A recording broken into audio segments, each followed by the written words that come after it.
simpleng tanong. Thank you.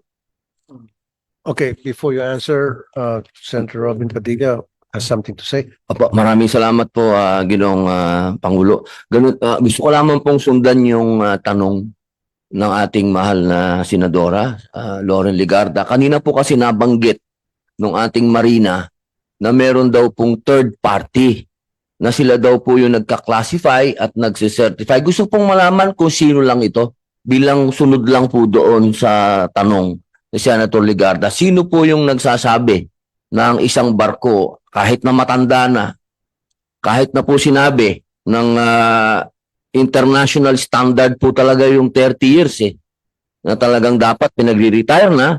Ito po nasa Hong Kong Convention mismo na sinasabi kapag ka 30 years, yun nga, may magse-certify kung yun ay okay pa. Sino po yun, ma'am? Sino po yung taga-certify po ninyo sa Marina? Pwede pong malaman yung pangalan kasi pati po yun dapat imbestigahan din.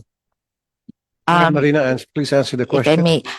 Yes, as mentioned po, ito yung classification society na ang company ay Orient Register of Shipping.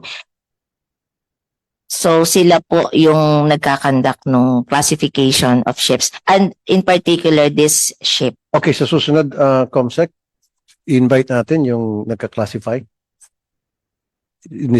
Okay, can you answer the question of Senator Lauren, DOTR? Who wants to answer?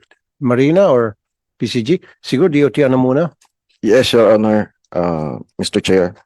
On the part of the department, Mr. Chair, inaamin ho namin na may kapabayaan ho ang ating mga agencies, and as per the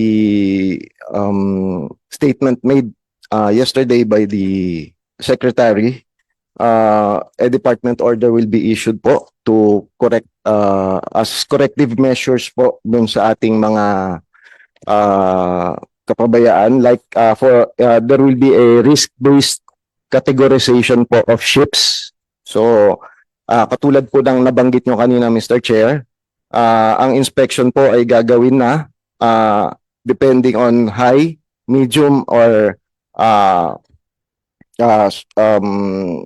small based risk. So it will be done po ng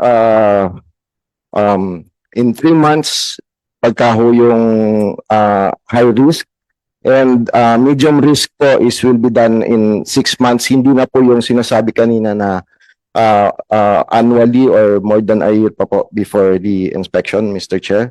And as to the ways to check passenger and ways to check cargo, yes po.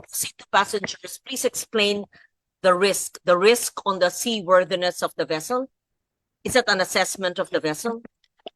Yes, yes, Your Ano Honor. ba ang inyong standards ngayon once a year? At gagawin yung every 3 months na? For the high risks po, it will be done 3 months, every 3 months. How is it now? Once a year? Uh, Or you don't do it? I believe once a year, ma'am, but if I may, ma'am, I will defer to the inspection being made by Marina, ma'am. It should be once a year. And the new protocol now would be every 3 months?